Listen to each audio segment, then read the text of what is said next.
ఆంధ్రప్రదేశ్ పునర్విభజన చట్టంలో అప్పటికే నిర్మాణంలో ఉన్న నీటి ప్రాజెక్టులకు అభ్యంతరం చెప్పకూడదని ఉందని కేంద్ర సహాయక మంత్రి బండి సంజయ్ స్పష్టం చేశారు. నీటి పంపకాల విషయంలో కాంగ్రెస్ బీఆర్ఎస్ పార్టీల మధ్య జరుగుతున్న వాగ్యుద్ధం నేపథ్యంలో ఆయన ఈరోజు మీడియాతో మాట్లాడుతూ కృష్ణా జలాల్లో తెలంగాణకు 571 టీఎంసీలు రావాల్సి ఉండగా కేవలం 299 టీఎంసీలకు మాత్రమే అప్పటి ముఖ్యమంత్రి కేసీఆర్ ఎందుకు అంగీకరించారని ప్రశ్నించారు. కృష్ణా జలాల విషయంలో కేసీఆర్ ప్రజలను పదే పదే మోసం చేశారని ఆయన ఆరోపించారు. పోతిరెడ్డిపాడు ద్వారా నీటిని తరలిస్తున్నప్పుడు ఎవరూ స్పందించలేదని విమర్శించారు. కాంగ్రెస్ బీఆర్ఎస్ పార్టీలు తమ వైఫల్యాలను కప్పిపుచ్చుకోవడానికి నదీ జలాల అంశాన్ని తెరపైకి తెచ్చాయని ఆయన అన్నారు. కృష్ణా జలాల్లో తెలంగాణ తన వాటాలను పూర్తిగా వాడుకోలేదని, అవసరం ఉన్నప్పటికీ వినియోగించుకోలేదని ఆయన పేర్కొన్నారు. 68% రేషియో ప్రకారము తెలంగాణ రాష్ట్రానికి రావాల్సింది 571 టీఎంసీలు మనకు రావాలి, తెలంగాణ రాష్ట్రానికి రావాలి. ఆంధ్రప్రదేశ్ కు 299 టీఎంసీలు వాళ్ళకి రావాలి. ఇది ఉల్టా అయింది. ఈ పేపరు ఫస్ట్ బయటపడింది నేనే అనేది. ఇది మొట్టమొదటిసారి 3 సంవత్సరాల క్రితం బయట పెట్టింది నేనే. ఈ రోజు రాష్ట్ర ముఖ్యమంత్రి అసెంబ్లీ చెప్తున్నాడు. ఇది 3 సంవత్సరాల క్రితము అప్పుడు ఉమాభారతి గారు మినిస్టరు, చంద్రబాబు నాయుడు గారు సీఎం, గౌరవనీయులు పెద్దలు పూజ్యులు ఆదరణీయులు ఆదర్శమూర్తి తెలంగాణ బాబు కేసీఆర్ గారు ముఖ్యమంత్రి. ఈ సమావేశంలో హరీష్ రావు గారు ఉన్నారు. ఈ సమావేశంలో అప్పుడు విద్యాసాగర్ గారు ఉన్నారు. అప్పుడు ఆయన నీటిపారుదల అడ్వైజర్. వీళ్ళందరూ కూర్చొని ఉమాభారతి గారి సమక్షంలో 2 రాష్ట్రాలు కూర్చొని 2 రాష్ట్రాల మధ్య జరిగిన అగ్రిమెంట్ ఏం జరిగింది, కేసీఆర్ ఏం ఒప్పుకున్నారంటే మాకు 299 టీఎంసీలు చాలు అని ఒప్పుకున్న పేపర్ ఇది. ఇది అఫీషియల్ డాక్యుమెంట్. ఇది కేంద్ర ప్రభుత్వం జలశక్తి మినిస్టర్లో ఇంకా ఉంది. ఇది నువ్వు 299 టీఎంసీలకు ఎవరినడుగు ఒప్పుకున్నావు అని నేను అంటుండే కదా. ఆ రోజు అడిగినా ఈ రోజు అడుగుతున్నా. ఈడ ఊకదంపుడు స్పేటం ఇచ్చినావు. కృష్ణ మీ జాగిరా అంటే నువ్వు పోటు కానివి తోపు కానివి ఏదో సాధిస్తావంటే నువ్వు ఒప్పుకున్నది ఎంత? 299 టీఎంసీలకు ఆ రోజు ఎందుకు ఒప్పుకున్నావో కేసీఆర్ దగ్గర ఇప్పటికి సమాధానం లేదు, ఇప్పటికి లేదు. సికింద్రాబాద్ కార్పొరేషన్ ఏర్పాటు వరకు పోరాటం ఆగదు అని మాజీ మంత్రి తలసాని శ్రీనివాస్ యాదవ్ తెలిపారు. 220 సంవత్సరాల చరిత్ర కలిగిన సికింద్రాబాద్ అస్తిత్వాన్ని దెబ్బతీయడానికి ప్రభుత్వం కుట్ర చేస్తోందని ఆయన ఆరోపించారు. హైదరాబాద్ సికింద్రాబాద్ జంట నగరాలుగా ప్రసిద్ధి, ప్రజాస్వామ్యాన్ని మరిచి రాజరిక పాలనను కొనసాగిస్తే ఊరుకునేది లేదని ఆయన అన్నారు. తలసాని శ్రీనివాస్ యాదవ్ ముఖ్యంగా ప్రభుత్వ డివిజన్ల విభజన విధానాన్ని విమర్శించారు. ప్రజల అభిప్రాయాలను పరిగణించకుండా కార్యాలయాల మధ్య కూర్చొని మ్యాప్ ఆధారంగా డివిజన్లను ఏర్పాటు చేయడంపై ఆగ్రహం వ్యక్తం చేశారు. ఈ నెల 11వ తేదీన లీ ప్యాలెస్లో అన్ని వర్గాల ప్రజలతో సమావేశం జరగనుండగా 17వ తేదీన సికింద్రాబాద్ రైల్వే స్టేషన్ నుండి ఎంజీ రోడ్లోని గాంధీ విగ్రహం వరకు భారీ ర్యాలీ నిర్వహించనున్నట్లు ప్రకటించారు. తలసాని శ్రీనివాస్ యాదవ్ మాట్లాడుతూ ఇది ఏ పార్టీ పోరాటం కాదు, సికింద్రాబాద్ ప్రజల ఆత్మగౌరవాన్ని చరిత్రను కాపాడే స్వతహిత పోరాటం మాత్రమేనని స్పష్టంగా చెప్పారు. 11th లీ ప్యాలెస్లో మీటింగ్ ఆర్గనైజ్ చేస్తున్నాం. ఎందుకంటే చరిత్ర ఉన్నటువంటి సికింద్రాబాద్ని దాని రూపురేఖలు లేకుండా సికింద్రాబాద్కు చరిత్ర ఉంది. రాజశేఖర రెడ్డి గారు 202 సంవత్సరాల ఏదైతే పైలాన్ ఇక్కడనే బుద్ధ పూర్ణిమ ప్రాజెక్టు దగ్గర కల్పల మైదాన్ దగ్గర వాళ్ళు వేసారు.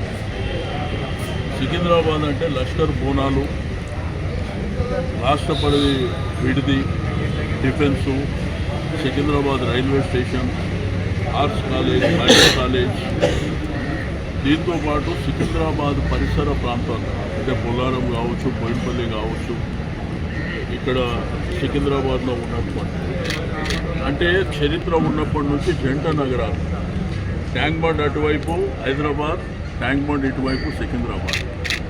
కొత్తగా ఏర్పడినటువంటి మల్కాజిగిరి గ్రామం, సైబరాబాద్ గ్రామం, శంషాబాద్ గ్రామం, అవి గ్రామాలు కాలక్రమేణా విస్తరింపబడ్డాయి. కానీ చరిత్ర ఉన్నటువంటి సికింద్రాబాద్ పేరు మార్చి 3 కార్పొరేషన్లుగా, ఒకటి హైదరాబాద్, ఒకటి సైబరాబాద్, ఒకటి మల్కాజీ.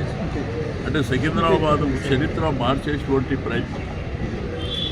ఆ రోజుల్లో డిఫెన్స్ ఇక్కడ మన దగ్గరకు వచ్చినప్పుడు వాళ్ళ అగ్రిమెంట్ ప్రకారం సికింద్రాబాద్ ఏర్పడింది.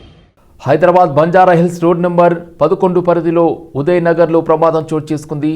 లోడ్తో వెళ్తున్న మినీ ఇసుక లారీ అకస్మాత్తుగా రోడ్డు కుంగడంతో కింద ఉన్న నాలాలోకి పడిపోయింది. పైకి సాధారణ రోడ్డులా కనిపించిన ఈ ప్రాంతం వాస్తవానికి ఎప్పుడో నిర్మించిన పురాతన నాలా స్లాబ్గా స్థానికులు చెబుతున్నారు. ఇన్నేళ్లుగా వానలకు తడిసి ఎండలకు ఎండిపోవడంతో నాలా స్లాబ్ పూర్తిగా బలహీనమైంది. ఆపై భారీ బరువుతో వచ్చిన మినీ లారీ కారణంగా స్లాబ్ ఒక్కసారిగా కూలిపోయి ప్రమాదం జరిగింది. లారీ ఎడమ భాగం నాలాలోకి కూరుకుపోవడంతో అందులో ఉన్న డ్రైవర్ ఇరుక్కుపోయాడు. పెద్ద శబ్దంతో మినీ లారీ పడిపోవడంతో అప్రమత్తమైన స్థానికులు వెంటనే సంఘటనా స్థలానికి చేరుకుని కష్టపడి డ్రైవర్ను బయటకు తీశారు. సమాచారం అందుకున్న వెంటనే జీహెచ్ఎంసీ, హైడ్రా, జలమండలి అధికారులు, బంజారాహిల్స్ పోలీసులు అక్కడికి చేరుకుని ప్రమాదం జరిగిన తీరును పరిశీలించారు. పోలీసుల ప్రాథమిక విచారణలో ఇసుక లారీ సిబ్బంది ముందుకు వెళ్లే క్రమంలోనే ప్రమాదంలో చిక్కుకున్నట్లు గుర్తించారు. ఈ మార్గంలో రోజు 10 వరకు భారీ లారీలు రాకపోకలు సాగిస్తుండగా స్థానికులు కూడా తమ వాహనాలతో ఇదే దారిని వినియోగిస్తున్నారు. అయితే రహదారి కింద నాలా ఉన్న విషయమే తమకు తెలియదని స్థానికులు తెలిపారు. ఇదిలా ఉండగా నాలాలో పడిపోయిన మినీ లారీని బయటకు తీసే పనిలో అధికారులు తీవ్ర ఇబ్బందులు ఎదుర్కొంటున్నారు. ఈ రోజు మన దగ్గర అనుకోలేకుండా జర మనకు ఇక్కడ బండి ఉష్క బండి పడిపోయింది. ఆల్రెడీ మేము ఇంతకుముందు అందరికీ చెప్తూనే ఉన్నాము, ఇక్కడ పని నడుస్తుంది, మీరు బండిలు తీసుకురాకంటే కూడా ఇక్కడ అండర్స్టాండింగ్ లా తీసుకొచ్చేసి డ్రైవర్కు ఎరకలేకుండా ఈ ఇల్లు లేకుంటే ఇది చాలా ఇంతకుముందు తన నుంచే చాలా ప్రాబ్లం ఉండే.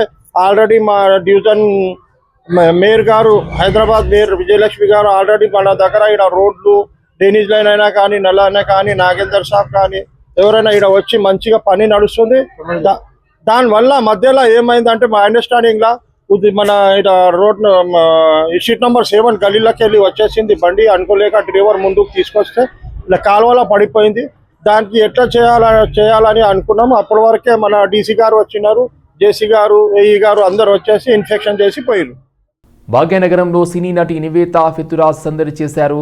హైదరాబాద్ జూబ్లీ హిల్స్లో వీకేర్ సెంటర్ ఆఫ్ ఎక్సలెన్స్ను సంస్థ ప్రతినిధులతో కలిసి ఆమె ప్రారంభించారు.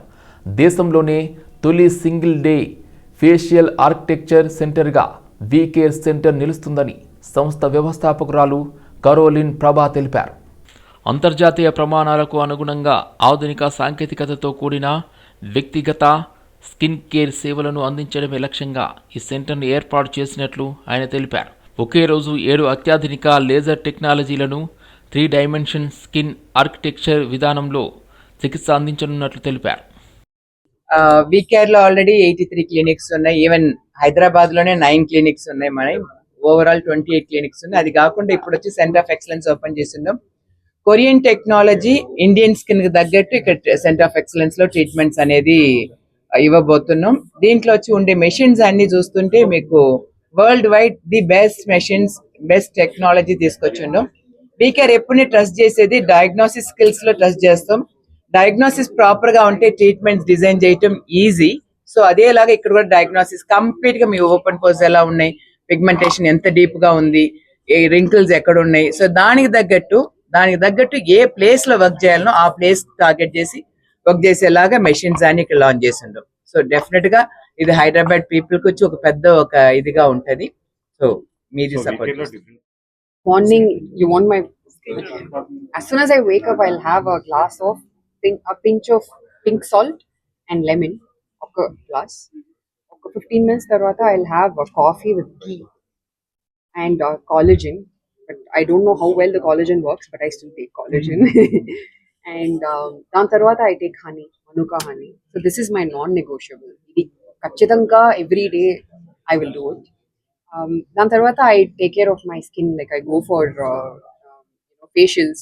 So right now we have a lot of machine-based facials which are very, very effective. So I do that once in a month or like once in 2 months, and that keeps my skin ready. Mahindra and Mahindra నుండి మరో కొత్త car అందుబాటులోకి వచ్చింది. Hyderabad the Park హోటల్లో Mahindra XUV 9S 7 seater SUV కార్ను Mahindra and Mahindra automotive business president Veluswamy, సినీ నటి చాందిని చౌదరి మార్కెట్లోకి విడుదల చేశారు. 90కి పైగా అత్యాధునిక ఫీచర్స్తో రూపొందించిన ఎలక్ట్రిక్ కారుకు కస్టమర్ల నుండి మంచి స్పందన లభిస్తుందని తెలిపారు. ఒక్కసారి ఛార్జ్ చేస్తే 500 కిలోమీటర్ల మైలేజ్ని అందిస్తుందని, EV ఫాస్ట్ ఛార్జింగ్ స్టేషన్లను సైతం అందుబాటులో ఉంచామన్నారు. ఇండియాలోనే మొట్టమొదటి authentic electric original 7 seater SUV కార్ని automotive Mahindra association vice president Narayana తెలిపారు. ఈ రోజు లాంచ్ చాలా బాగా జరిగింది అండ్ టెక్నికలీ చాలా కొత్త ఫీచర్స్, చాలా need of the hour features చాలానే ఈ రోజు ఈ లాంచ్ లో అది తెలిపారు. అండ్ కొత్త వర్జన్ ఆఫ్ ఈ XUV కూడా వచ్చింది అండ్ ఎలక్ట్రిక్ వెహికల్ అయితే చాలా బాగుంది and I'm looking forward to driving it actually. So avagane I'll go for a test drive. EV any day. ఇంకా ఎక్కువ ఛార్జింగ్ స్టేషన్స్ తొందరగానే త్వరలోనే వస్తే highways, it will make it more practical to do road trips around the country.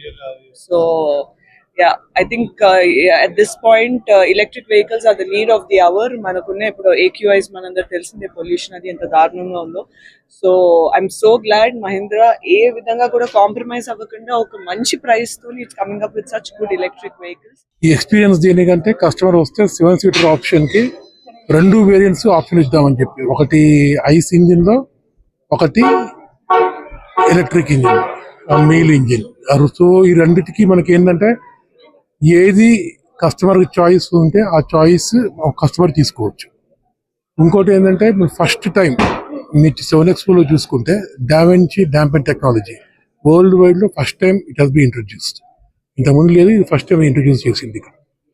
దాని తర్వాత rear seats లో ventilated seats, దాని తర్వాత మనకి చూసుకుంటే ఉట్టి ఫ్రంట్ సీటే ఇంతకుముందు ఉండేది, ఇప్పుడు రేర్ సీట్ లో కూడా ఇచ్చేది, అది కూడా ఫస్ట్ టైం. రంగారెడ్డి జిల్లా అబ్దుల్లాపూర్ మెట్ మండలంలో ఉన్న అవంతి గ్రూప్ కళాశాల MBA MCA విద్యార్థుల ఫ్రెషర్స్ డే కార్యక్రమం కళాశాల ఆవరణలో ఘనంగా నిర్వహించడం జరిగింది. అవంతి గ్రూప్ కళాశాల అన్ని రంగాల్లో విద్యార్థులను తీర్చిదిద్దుతూ ఉన్నత స్థానంలో ఉండే విధంగా విద్యార్థులను తయారు చేసిందని, అదేవిధంగా MBA MCAలో నూతనంగా చేరిన విద్యార్థులు బిజినెస్ రంగంలో ఉన్నత స్థాయిలో ఉండే విధంగా విద్యను అభ్యసించాలని ఈ కార్యక్రమానికి విచ్చేసిన ముఖ్య అతిథులు Franklin Tech System chief executive officer Sivakumar అన్నారు. One of the biggest opportunity to come to Avanti Group. ఈ యొక్క ఫ్రెషర్స్ డే అనేది ఈరోజు ఇంత గ్రాండ్ గా జరగడానికి మెయిన్ రీజన్ ఇక్కడ management and Jayaprada ma'am and principal sir Ajmal sir as well as Srinivasarao గారి చైర్మన్. అంటే ఒక విత్తనం అనేది ఇంత ఎక్కువగా టోటల్ ఆంధ్రప్రదేశ్ తెలంగాణలో మనకి ఈ రకంగా ఎదుగుతా వెళ్తుందని అంటే దానికి ఎన్నో అడ్డంకులు అన్నీ ఉంటాయి. వీటిలన్నిటిలోంచి దాటుకుని ఒక విత్తనం మహావృక్షమై ఈ రోజు చాలా మందికి ఉపాధి కల్పిస్తుంది. అది స్టూడెంట్స్ లో వస్తుంది, స్టాఫ్ వస్తుంది, యాజ్ వెల్ యాజ్ అందరికి. ఈ రోజు ఇక్కడికి రావడానికి నాకు మెయిన్ కారణమైన జయప్రద మ్యామ్ కి I'm really thankful to, and Ajmal sir kuda I'm really thankful to every. These Avanti College is like engineering college, management college, and like computer application college, degree college. They're all our members actually, the institution members, and students are very actively participating in that. And we're also collaborating with them to sort of help in giving some professional networking and other things. And this is college, one of the best college in Hyderabad, I can say it. And whoever joined this college, they go out with a very successful professional career exposure.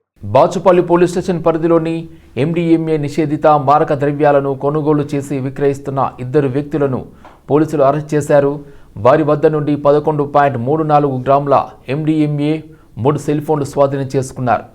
Arrest అయిన వారిలో కూన రాజు Chandu, yes నంజప్పగా గుర్తించారు. ఈ క్రమంలో గోవాకు చెందిన Innova సైజా, బెంగళూరుకు చెందిన యశ్వంతులు పరారీలో ఉన్నారని చెప్పారు. ఈ నెల 5న A1 మారక ద్రవ్యాలు సేవిస్తున్న గంప శ్రీహర్షను అరెస్ట్ చేశారు. అతని వద్ద నుండి 1.24 గ్రాముల MDMA స్వాధీనం చేసుకున్నామని ఏసీపీ అన్నారు. ఇతను ఇచ్చిన సమాచారం మేరకు నిందితులను అరెస్ట్ చేసి మత్తు ద్రవ్యాల నియంత్రణ చట్టం కింద కేసు నమోదు చేసి విచారణ కొనసాగిస్తున్నట్లు తెలిపారు. బాలానగర్ ఎస్ఓటీ బాచుపల్లి పోలీసులతో కలిసి ఈ ఆపరేషన్ను విజయవంతంగా నిర్వహించినట్లు ఏసీపీ రవికిరణ్ రెడ్డి పేర్కొన్నారు. ఈవినింగ్ 7:30 ఆ ప్రాంతంలో చందును పట్టుకోవడం జరిగింది. చందుతో పాటు అందులో నంజప్ప అని చెప్పి కర్ణాటకకి చెందిన వ్యక్తి, ఇతనికి ఈజ్ ఆల్సో సప్లయర్. అయితే వీరిద్దరు పొజిషన్ లో మన 11.34 గ్రాముల ఎండిఎంఏ డ్రగ్, అంటే దీన్ని సింథటిక్ డ్రగ్ అంటారు. ఫర్ ఎగ్జాంపుల్ ఇవి గాంజాయి, కొకేన్ ఇవేవైతే ఉంటాయో, ఈ గాంజా ఏమో ఫ్లవర్స్ నుంచి చెట్ల నుంచి వచ్చే ఆకుల ద్వారా, ఇవన్నీ సింథటిక్ డ్రగ్స్. ఇవన్నీ కూడా ఫ్యాక్టరీలో తయారు చేసే డ్రగ్స్ అన్నట్టు. వీళ్ళని పట్టుకున్న తర్వాత వీళ్ళు ఇంకో ఇద్దరు పేర్లు, అంటే వాళ్ళకి ఎవరు సప్లై చేస్తున్నారు అన్న విషయాన్ని కూడా వాళ్ళు చెప్పడం జరిగింది. వాళ్ళ పేర్లు కూడా షైజా యశ్వంత్ అని చెప్పి, వాళ్ళిద్దరు కూడా బెంగళూరులో ఉంటారని చెప్పి, కర్ణాటక స్టేట్ బెంగళూరు ఉంటారని చెప్పినారు. ఈ ముగ్గురిని మాత్రం ఫస్ట్ మనం ఇమ్మీడియట్ గా హర్షాన్ని మాత్రం మనం ఎప్పుడైతే కన్స్యూమర్ వారిని కోర్టుకు పంపించడం జరిగింది. ఆ తర్వాత వీళ్ళిద్దరిని కూడా మన కస్టడీ తీసుకున్నామండి. ప్రస్తుతానికి 11.34 గ్రామ్స్ ఆఫ్ ఎండిఎంఏ డ్రగ్ కూడా సీజ్ చేయడం జరిగింది. ఇందులో ఇంకో ఇద్దరు సప్లయర్స్ మనకి కస్టడీ పెండింగ్ ఉన్నారు, వాళ్ళు అబ్స్కాండ్ లో ఉన్నారు. వాళ్ళని పట్టుకోగానే ఇమీడియట్ గా కోర్టుకు పంపిస్తామండి. ఇది అప్రాక్సిమేట్లీ వర్త్ తక్కువనే ఉంటుంది, 1,34,000 చిల్లర అట్లా ఉంటుంది. గ్రామ్ కు 10,000 చొప్పున ఉంటుంది. మనం పట్టుకున్నది 11.34 గ్రాములే. కానీ బట్ ఎప్పుడైతే మనకు వీళ్ళు పట్టుకుంటారో మెయిన్ సప్లయర్స్, మనం ఎప్పుడైతే మనకు రీచ్ అవుతామో మనకి ఎక్కువ మొత్తాలు దొరికే ఛాన్స్ ఉంటుంది. ఇది కొంచెం డేంజరస్ కూడా. ఈ డ్రగ్ అనేది కూడా ఎండిఎంఏ సింథటిక్ డ్రగ్స్ అనేది కూడా కొంచెం డేంజరస్. అది వెరిఫై చేస్తున్నామండి. ప్రస్తుతానికైతే మనకి యాషా ఒకటి సేవిస్తుంది. ఇతను కూడా ఎట్లా అలవాటు అయింది తను అడిగినప్పుడు, ఇతను గోవాలకు తరచుగా వెళ్తుంటాడట. అక్కడ పోయినప్పుడు పార్టీస్లలో ఈ డ్రగ్ అలవాటు